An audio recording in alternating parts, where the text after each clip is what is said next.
Olá pessoal, segunda-feira, dia 5 de dezembro, a gente iniciou aí a semana com um ambiente de desvalorização para o nosso mercado. O Ibovespa fechou o pregão de hoje com uma queda de 0,8 para o nosso mercado. Dando uma olhadinha aqui no gráfico diário do Ibovespa, pessoal, observem que desde o pregão da segunda-feira passada, a gente está alternando altas e baixas para o nosso mercado. Foi assim entre segunda e terça, quarta e quinta, sexta e o pregão de hoje. E o que a gente observou? Que tanto para o pregão de terça-feira em relação ao de segunda, a gente superou aí essa alta observada. Isso ocorreu também no pregão de quinta-feira. Só que no pregão de hoje não. A gente não superou esse patamar de alta que a gente teve aí para o mercado em relação à movimentação dos preços para o nosso Ibovespa. Dando uma olhada nesse cenário, a gente tem agora, pessoal, dois pontos que a gente vai ficar atento. O primeiro a gente já tem aqui traçado o nosso gráfico. É uma região de suporte lá na região dos 58.300 pontos. No pregão de sexta-feira, a gente chegou até a bater um pouco menos do que esse patamar, em 58.100 pontos na mínima do dia. E, nesse momento, vamos traçar aqui uma região de quê? De resistência. Por quê? Essa máxima que a gente teve aqui no pregão de segunda-feira passada, em 62.900 pontos, vai ser a nossa referência de quê? De resistência para os preços. Então, a gente está, nesse momento, entre uma resistência em 62.900 e um suporte lá na região de 68.300 pontos para o ambiente gráfico do Ibovespa.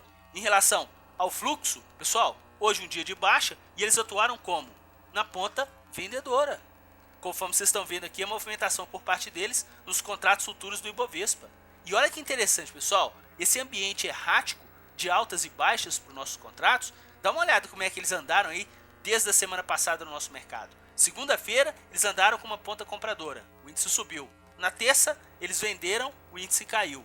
No pregão de quarta-feira, eles compraram, o índice subiu. No pregão de quinta, novamente, andaram numa ponta vendedora, queda para o nosso mercado. No pregão de sexta-feira, ponta compradora e o mercado aí com ambiente altista. E no pregão de hoje, novamente, ponta vendedora e o mercado se desvalorizando aí para os nossos ativos. Pessoal, é bem importante porque eles estão fazendo pressão de preços em relação a essa movimentação. E se a gente observar aqui nos contratos em base diária, para o Ibovespa futuro, dá uma olhada como é que está o zigue-zague por parte deles. Um dia para baixo, outro dia para cima, outro dia para baixo, outro dia para cima, ajudando ao zigue-zague aqui no comportamento dos preços. Só que o que a gente está notando de diferente, que esse zigue-zague do comportamento de preços está mais intenso de queda do que esse zigue-zague que eles estão fazendo aí em relação a essas movimentações intradiárias.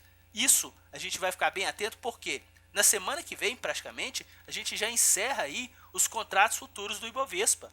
A gente tem aí já o final desse contrato Z, eles estão aí com uma ponta compradora de 1,5 bilhão no nosso mercado. Vamos ficar atento para essas movimentações dos próximos pregões. Em relação à movimentação deles no dólar, no pregão de hoje, pessoal, eles terminaram com uma ponta compradora, pouco mais de 2 milhões de reais. E a moeda americana teve uma desvalorização mais expressiva aí para o nosso mercado, quase 60 pontos aí de queda em relação ao fechamento de sexta-feira. Só que, na moeda americana, estão acumulando aí quase 8 milhões de ponta compradora. Ainda é um volume muito fraco. A gente sabe aí que tem dias na moeda americana que o movimento de um dia só, eles movimentam muito mais do que esse patamar de 7 milhões, 8 milhões para o mercado. Por que a gente comenta isso? Na movimentação intradiária, hoje, eles tiveram uma ponta vendedora para a moeda americana até 1 hora da tarde. Depois eles inverteram a mão para uma ponta compradora e terminaram assim o pregão de hoje, inclusive com uma projeção de prejuízo de 26 pontos em relação ao preço médio. Isso gerou aí um pouco mais de 800 mil reais de projeção de prejuízo. No caso do Ibovespa Futuro, eles tiveram aí uma projeção de lucro de pouco mais de 290 pontos em relação ao preço médio. Isso gerou aí um pouco mais de 1 milhão e 600 aí de projeção de lucro para o nosso mercado. Dando uma olhadinha aqui no ambiente por parte deles, nos nossos ativos, pessoal, olha o show que eles fizeram no pregão de hoje. Na ponta compradora, eles tiveram uma variação média positiva de quase 0,90. E na ponta vendedora, negativa de quase 1,7. É isso que a gente sempre aí fala com vocês que acompanham o nosso canal, que eles fazem pressão de preço nos nossos ativos. Inclusive, na ponta compradora como carro-chefe hoje, as ações preferenciais de Vale. E na ponta vendedora, as preferenciais de Petrobras. Petrobras em queda e Vale em alta para o nosso mercado. Inclusive, no caso de Vale, compraram a preferencial e a ordinária. No caso de Petrobras, venderam a preferencial e também venderam a ordinária para o nosso mercado.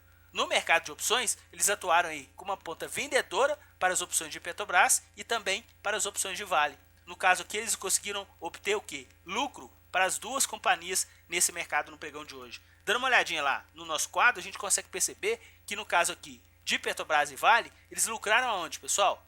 Na ponta vendedora, certo? Tanto aqui para as opções de Petrobras, quanto também para as opções de Vale. Inclusive, esse lucro maior do que o prejuízo que eles tiveram aí na ponta compradora nas opções do mercado no pregão de hoje. Pessoal, vamos ficar bem atento em relação ao fluxo, que conforme vocês estão vendo, eles estão fazendo o quê? Ponta compradora e vendedora praticamente aí em dias alternados para o nosso mercado. Para a gente que tem aí a possibilidade da movimentação intradiária para as nossas operações, isso está sendo um show, porque a gente realmente consegue identificar a pressão de preços e simplesmente a gente atua a favor da pressão que eles fazem aí para os nossos ativos.